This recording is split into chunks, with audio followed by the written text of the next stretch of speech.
इस कार्यक्रम में बहुत ही खास मेहमान देश के रेल मंत्री अश्विनी वैष्णव जी हमारे साथ मौजूद। सर बहुत स्वागत है दूरदर्शन न्यूज पे। शुक्रिया आप हमारे लिए वक्त निकाल रहे हैं। लेकिन महत्वपूर्ण सर चीज यही है कि जो हमने छात्रों के अंदर रोष देखा है, वो सड़क पे उतरे हैं, उनको लगता है कि उनके हिस्से का जो हक है वो उनका शायद चला गया है।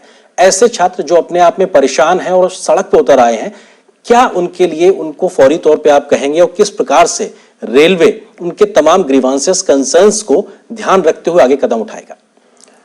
मैं अपने सभी छात्र मित्रों से एक निवेदन करना चाहूँगा कि आपकी जो ग्रीवेंसेस हैं, आपके जो कंसर्न्स हैं, आपके जो पॉइंट्स हैं, उसको हम अति संवेदनशीलता के साथ हैंडल करेंगे। ऑलरेडी इसके लिए जो कमेटी बनी है, इस कमेटी ने ऑलरेडी रिप्रेजेंटेशंस रिसीव करना चालू कर दिया है। जितने आरआरबी के सीनियर ऑफिसर्स हैं, उन्होंने ऑलरेडी अपने स्टूडेंट्स के कई ग्रुप्स के साथ आज भी मीटिंग्स की हैं। कई हजारों बच्चों ने आज रिप्रेजेंटेशन दिया अपना। तो मैं आपसे ये विश्वास दिलाता हूँ आपको कि आप किसी की भी बातों में ना आए, कोई भी भ्रम में ना आए। कोई भी बात अगर कोई भी कह रहा है, मैं आपका भाई हूँ, मैं आपके साथ हूँ और किसी भी तरीके से हम इन सब समस्याओं का समाधान करेंगे और अति संवेदनशीलता के साथ करेंगे। प्रधानमंत्री श्री नरेंद्र मोदी जी ने इतनी उदारता के साथ इतनी सारी वैकेंसीज दी हैं, तो हम उसमें किस तरह से हमारे नौजवान साथियों को फायदा मिले, बेनिफिट मिले, वो हमारा कर्तव्य है, हम उसको निभाएंगे। जी सर, दूरदर्शन के माध्यम से देश पूरा आपको सुन रहा है और छात्र खासतौर से जिन्होंने इस परीक्षा में अप्लाई किया था, उनके मन में भी इस प्रकार का सवाल है कि क्या अब जब एक कमेटी बन गई है, क्या एक कंप्लीट सोल्यूशन इस कमेटी के माध्यम से आ पाएगा, वो भी टाइम बाउंड मैनर में? उसको लेकर आप क्या कहना चाहेंगे? देखिए, मुद्दे इसमें क्या है, हम थोड़ा सा अगर बारीकी से देखें, सबसे पहली बात आती है कि संख्या 1,25,00,000 के आसपास एप्लीकेंट्स। तो उसको इतने बड़े एग्जाम को सही तरीके से कराना, वो अपने आप में रेलवे के सभी कर्मचारियों ने मिलके, आरआरबीज ने, सबने मिलके, और छात्रों का भी धन्यवाद कि उन्होंने इसमें पूरा सहयोग दिया। जिस तरह से एकदम सुचारू तरीके से एग्जाम हुआ, कहीं पे कोई कंप्लेंट नहीं आई।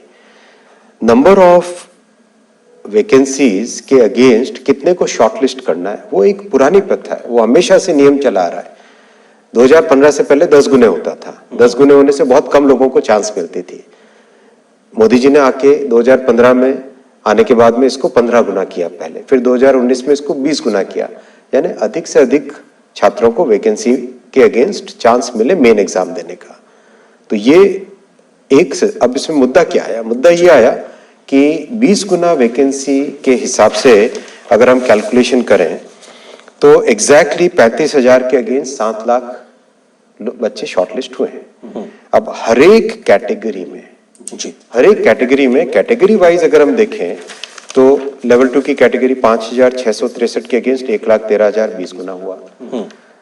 लेवल 3 में 4,940 के अगेंस्ट 98,833 20 गुना हुआ। तो कैटेगरी वाइज भी एकदम करेक्ट है नियम के हिसाब से।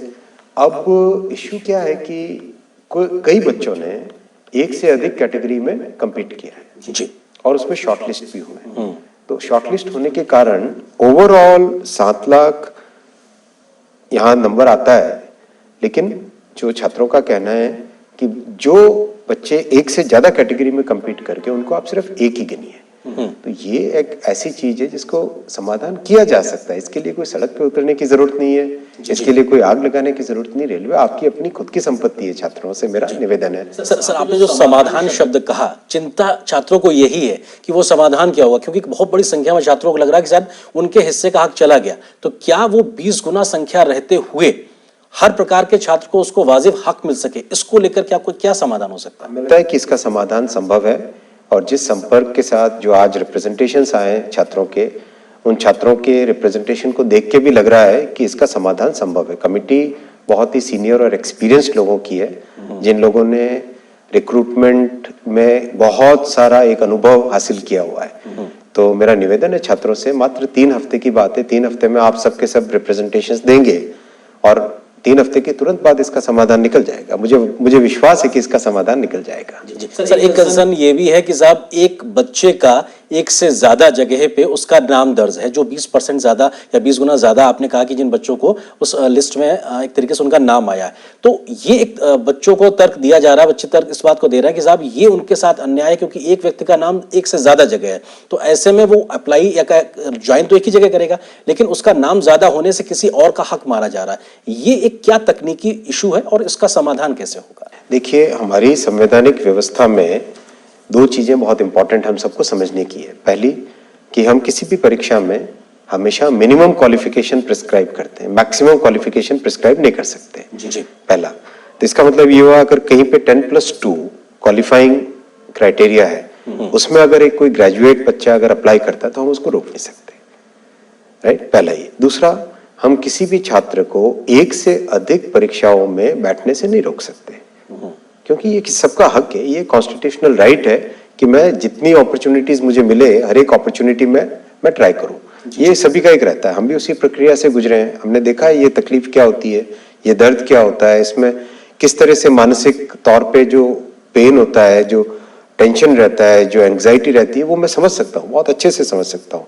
तो क्या इसका एक तार्किक, लॉजिकल और लीगल सॉल्यूशन निकल सकता है? मेरा मानना है हाँ, निकल सकता है सॉल्यूशन। सर एक बिल्कुल एक लेमन लैंग्वेज में ये तर्क दिया जा रहा है कि साहब 10वीं जो 12वीं पास बच्चों के लिए जो एग्जाम कंडक्ट किया गया तो उसमें ग्रेजुएशन के बच्चे जब आएंगे तो वो बेहतर करेंगे और ऐसी स्थिति में उनका हक कहीं ना कहीं शायद चला जाएगा। ये बिल्कुल एक साधारण सी समझ पाने वाली, कही जा सकने वाली बात है। ये लगातार बड़ी संख्या में छात्र कह रहे हैं, ऐसे छात्रों को आप क्या कहेंगे? मैं कह रहा हूं कि आपका रिप्रेजेंटेशन हमारे पास आ रहा है, आज ही आना चालू हो गया है, कमेटी ने ऑलरेडी फंक्शनिंग चालू कर दी है।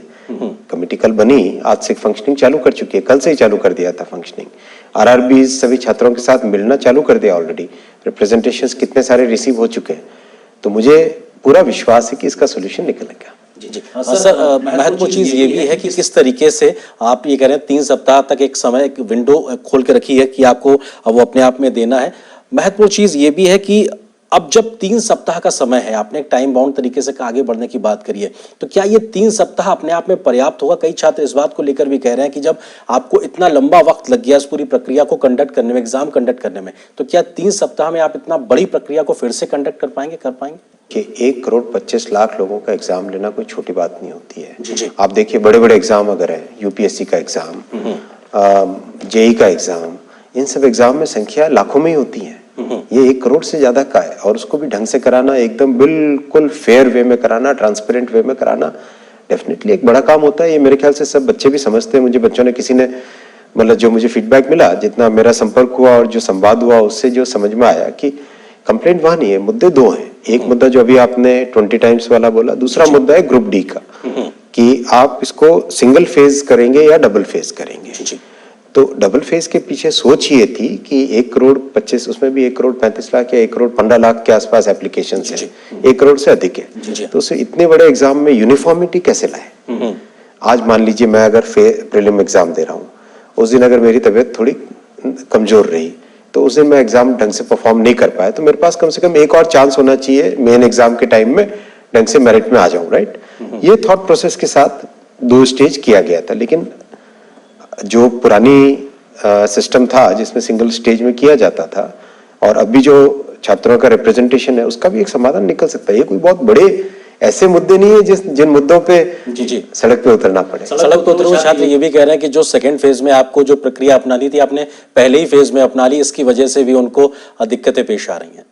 ऐसा नहीं है, सेकंड फेज फर्स्ट फेज तो दोनों ही कंप्यूटर बेस्ड टेस्ट होते हैं। आजकल तो वैसे भी एग्जाम सारे कंप्यूटर बेस्ड टेस्ट हैं, तो एकदम फेयर और रीजनेबल और ट्रांसपेरेंट तरीके से हो। तो सर चूंकि इतना बड़ा एग्जाम आपने कंडक्ट कराया, इसमें 1.25 करोड़ के आसपास एप्लीकेंट उसमें आए, और उस एग्जाम को कहीं से भी कोई पेपर लीक की खबर नहीं आई, कहीं से इस प्रकार कोई खबर नहीं आई कि साहब इस प्रकार की कोई दिक्कत हुई है एग्जाम कंडक्ट करने, तब जबकि कोविड चल रहा था।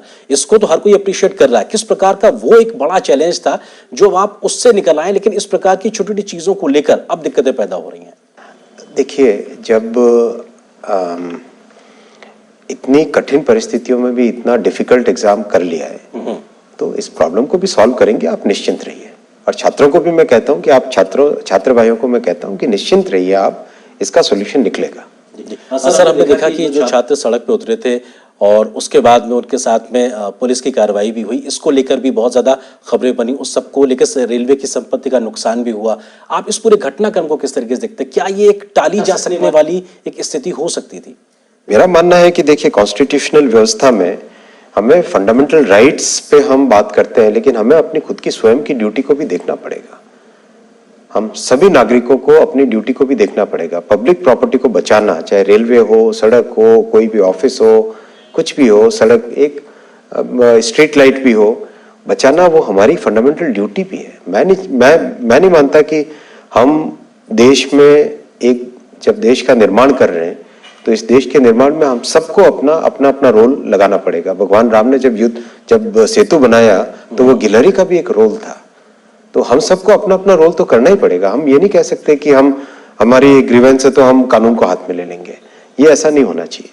जी। सर, एक बात ये भी कही जा रही है, इसको हम र्यूमर भी कह सकते हैं या सत्यता, आप उसके बारे में बेहतर बताएंगे, कि जिन छात्रों ने उतर कर विरोध किया या सार्वजनिक संपत्ति के नुकसान में जो कहीं एक आगे बढ़ चढ़ के मौजूद नजर आए, ऐसे छात्रों को क्या आगे से रेलवे की परीक्षा में भर्ती ना होने के लिए या नहीं हो सके ऐसा प्रतिबंधित किया जाएगा? इसको लेकर भी छात्रों में कई प्रकार की बातें चल रही हैं, आप स्पष्ट करना चाहेंगे कुछ? इसको स्पष्ट कर देगी, कोई दिक्कत नहीं है। जो भी पॉइंट आएगा कमेटी इसको बहुत एकदम स्पष्ट रूप से इस पर निर्णय लिया जाएगा। और हम बहुत संवेदनशील सरकार है, युवाओं को रोजगार देने वाली सरकार है, युवाओं का ध्यान रखने वाली सरकार है। और जिस तरह से एजुकेशन पॉलिसी, जो जितने मोदी जी ने जो इनिशिएटिव्स लिए, उनमें मेन फोकस कौन है? गरीबों का, युवाओं का, किसानों का। तो इसमें स्वाभाविक रूप है कि हम सॉल्यूशन को अच्छे से ही निकालेंगे। जी सर, इस प्रकार के विरोध प्रदर्शन के बाद में हमने देखा कई राजनीतिक दलों की ओर से भी बयान आए। इस पूरे बात का या पूरे मुद्दे का राजनीतिकरण भी देखने को मिला। आपको लगता है कि इसको लेकर किस प्रकार की एक बयानबाजी आप लगातार देख रहे हैं जो राजनीतिक वजहों से सुनाई पड़ रही है? जिन लोगों के पास दूसरे मुद्दे नहीं होते हैं तो वो किसी न किसी मुद्दे में अपना निकालते हैं। मैं निवेदन करूंगा कि ये छात्रों का मामला है, देश का मामला है, इसमें राजनीति न डालें। सर, आपने अपील पहले भी की थी, लेकिन ये राजनीतिक बयानबाजी थोड़ा बढ़ती दिखाई पड़ रही है अभी भी, क्योंकि उसके पीछे कई वजह भी बताई जा रही हैं कि एक छात्रों का एक बड़ा वर्ग है जिसके अंदर रोष है, उसको कैश करने की कोशिश दिखाई पड़ रही है। आपको लगता है कि इस सब चीजों से राजनीतिक दलों को ज्यादा बचने की जरूरत है? मुझे विश्वास है कि छात्रों को मेरे द्वारा, मैं सब उन छात्रों को आज एक बार फिर निवेदन करता हूं, हमारी नीयत साफ है, काम करने का इंटेंट हमारा साफ है।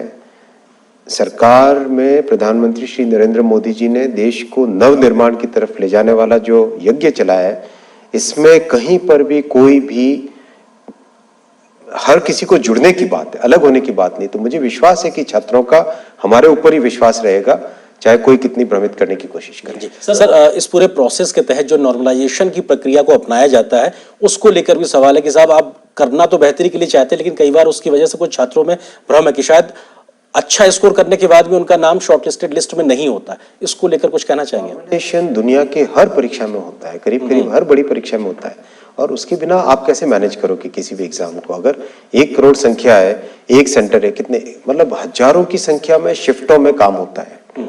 हजारों की संख्या में जब शिफ्टें हैं, कई 100 सेंटर्स हैं, तो उसमें नॉर्मलाइजेशन करना तो दुनिया के हर एग्जाम में होता है। भारत के आज की बात है क्या? ये तो 1970 1950 के समय से जब संख्याएं बढ़ने लगी तब से नॉर्मलाइजेशन होता है। जी। सर, रोजगार के लिहाज से रेलवे एक बहुत बड़ा एक संस्थान है, और अभी भी अगर देखा जाए तो कर्मचारियों की संख्या सबसे ज्यादा बड़े एक परिवार के तौर पर देखने को मिलती है, और ये रोजगार के अवसर के लिहाज से भी एक बड़ा रिक्रूटमेंट की पूरी ड्राइव थी। ये जो सवाल अभी खड़े हुए हैं, भविष्य में ये सवाल ना खड़े हो, क्या इस पूरे एपिसोड से, इस पूरे घटनाक्रम से कुछ और ऐसे बड़े कदम हम भविष्य में देखेंगे कि ऐसी घटनाएं ना होने पाए? क्योंकि बड़े रिफॉर्म से रेलवे गुजर रहा है, रिक्रूटमेंट में भी एक बड़े प्रकार की प्रक्रियागत तकनीकी व्यवस्थाएं शामिल हो, क्या उसको लेकर कोई बड़ा उपाय? बात सही, इसमें तकनीकी व्यवस्था को और ज्यादा सम्मिलित करना चाहिए, और इस पे सोच रहे हैं, इस पे काफी इनपुट्स भी आए, कई सजेशंस भी आए, कई जो एकेडमिक वर्ल्ड से जो लोग इसमें एग्जाम वगैरह के से बहुत अच्छा वास्ता रखते हैं, उन लोगों ने भी बहुत सारे सजेशंस दिए। जी, क्योंकि सर आपने इस बात का कहा कि एक बड़ी एजेंसी को रिक्रूट करने में भी काफी समय लगा, क्योंकि इतना बड़ा एग्जाम था। ऐसे में आप आईटी मंत्रालय की भी जिम्मेदारी संभालते हैं, तो आपको बेहतरी से पता है कि तकनीकी तरीके से चीजों को कैसे इजिली लोगों के लिए उसको जोड़ना है। तो क्या हम उम्मीद कर सकते हैं कि जिस रिफॉर्म या एक बेहतरी के लिए आप कदम उठाना चाह रहे हैं वो देर नहीं लगेगी, बहुत जल्दी शुरू होगा? विश्वास है इस पे, मुझे विश्वास है। और हमेशा हमारा एम क्या रहेगा? हमारा एम रहेगा कि एग्जाम फेयर हो, रीजनेबल हो, कहीं पर भी किसी को इसमें यह संदेह न हो कि भाई मैंने जिस तरह की परीक्षा में जैसा परफॉर्म किया वैसा मेरा रिजल्ट आया या नहीं। वो एम एक रहेगा हर जगह। जी सर, आपने जो कमेटी गठित की है वो 4 मार्च तक अपनी रिपोर्ट आपको देगी, ऐसा आपने तय किया, और आपने इस बात के भी संकेत दिए थे संभव हुआ तो वो पहले भी रिपोर्ट आपको दे सकते हैं। क्या लगातार आप इस प्रकार की व्यवस्था रखेंगे कि ताकि ये समय जो 4 मार्च का है ये पहले तो हो, बाद में ना होने पाए, मतलब वो समय और ज्यादा बर्बाद ना हो? बल्कि हमने तो इससे भी एक कदम आगे जाके आरआरबी के जितने चेयरपर्सन्स हैं, चेयरमैन हैं, उन सबको बोला है कि आप रीच आउट करिए, आप प्रोएक्टिवली जाके स्टूडेंट से मिलिए। तो आज बहुत सारे स्टूडेंट्स मिले भी हैं। हमारा एम है, हम छात्रों के लिए सरकार। सर क्योंकि छात्र बड़ी संख्या में आपको सुन रहे होंगे, और ये जो नोटिफिकेशन था 2019 का था, हालांकि कोविड का एक समय था, और 2022 में भी रिजल्ट निकला, और अभी हम एक पहले ही चरण पर एक तरीके से एक ठहराव की स्थिति आ गई है। ये इतनी लंबी प्रक्रियाएं ना हो, इसको लेके क्या आप आश्वासन देंगे? बहुत सारे विषय है इसमें। एक तो कोर्ट का भी मामला आता है, जैसे ट्रिब्यूनल्स का, कोर्ट का। तो मेरा देखिए, ये सामाजिक व्यवस्था है हमारी, इसमें बहुत सारे स्टेक होल्डर्स आते हैं, तो सोचना पड़ेगा इसमें किस तरह से और इसको स्पीड अप करें। पर मेरा मानना है कि जितनी कोविड के बावजूद भी इतनी बड़ी संख्या में परीक्षा करवाना अपने आप में बहुत बड़ा चैलेंज है। इस चैलेंज को हम निभाएंगे। जी, क्योंकि सर ये जब लंबा खिंचता है तो जिसने 2019 में +2 में अप्लाई किया वो आज ग्रेजुएशन कंप्लीट करने की स्थिति में, तो ऐसे में ये स्वाभाविक रूप से ये मन में सवाल उठता है कि आखिर इतना लंबा वक्त लगता है तो हम शायद और बेहतर कर पाते अगर ये समय रहते चीजें हो सके तो। आपकी बात में इसमें विषय में बात है। अब इसको कैसे इसको करें, क्योंकि इसमें टेक्नोलॉजी भी यूज करें, कोर्ट्स का भी रोल रहेगा, ट्रिब्यूनल्स का रोल रहेगा, स्टूडेंट्स का रोल रहेगा। इसमें बहुत सारा, बहुत ही कॉम्प्लेक्स विषय है इसको, लेकिन कर सकते हैं। जी सर कर सकते हैं, और आप अभी कर रहे हैं, इस बात का आप जिक्र कर रहे हैं क्योंकि बहुत इश्यूज हैं, लोग आपको बहुत धैर्य से सुन रहे हैं इस समय लगातार। क्या और आप कहना चाहेंगे, क्या कोऑर्डिनेटेड एफर्ट्स इस वक्त आप डिफरेंट आरआरवीज के साथ में मिलके कर रहे हैं, जो सेंटर्स हैं, ताकि लोगों को एक विश्वास पैदा हो, जिसको हम कहते हैं ना विश्वास बहाली का एक माहौल पैदा हो? तो छात्र आपको सुन रहा है कि हाँ आपने ये कदम अभी तक उठाए हैं और इसकी आप एक तरीके से पाइपलाइन में है और ये करने जा रहे हैं। कमिटी फॉर्मेशन के तुरंत बाद में कमेटी ने काम चालू किया। आरआरवीज के जितने चेयरपर्सन है वो प्रोएक्टिवली अपनी तरफ से जाके स्टूडेंट्स को रीच आउट कर रहे हैं कि आपका जो भी पॉइंट है, आप अगर ईमेल में नहीं देना चाहते, रिटन रिप्रेजेंटेशन देना चाहते हो तो रिटन दे दो, ओरल रिप्रेजेंटेशन देना चाहते हो तो ओरल ले लो, हम लिख के नोट करके रख लेंगे। इस लेवल तक हम संवाद को ओपन है, इस लेवल तक संवाद ओपन है। तो मेरा छात्रों से एक बार फिर निवेदन है कि आप विश्वास रखिए, इन सब चीजों का समाधान संभव है और इन सब चीजों का समाधान होगा। और भविष्य देखिए, आपको रेल चलानी है, आपको रेलवे चलानी है। अगर आपकी रेलवे को आप अगर आज से ही उसी ध्येय के साथ, उसी जो एक अपनेपन के लिए जो होता है, वो उसी ध्येय के साथ काम करेंगे तो आपको अच्छा लगेगा। और विश्वास रखिए, ये बिल्कुल इसमें कहीं पर भी कोई भी चीज गड़बड़ नहीं होगी, अच्छे तरीके से करेंगे। सर सेकेंड फेज का जो एग्जाम था उसको फिलहाल कमेटी बनाने, उसकी रिपोर्ट आने तक के लिए स्थगित किया गया है। थोड़ी देर के बाद है, क्योंकि इसको लेकर भी जी देखिए, लीगल भी देखना पड़ेगा। जो छात्र सेलेक्ट हुए हैं, शॉर्टलिस्ट हुए हैं, उनका इंटरेस्ट भी तो हैम्पर नहीं होना चाहिए ना। ये हम एज द गवर्नमेंट, हमारा फर्स्ट प्रायोरिटी रहेगा कि हमको फेयर होना पड़ेगा। We have to be fair.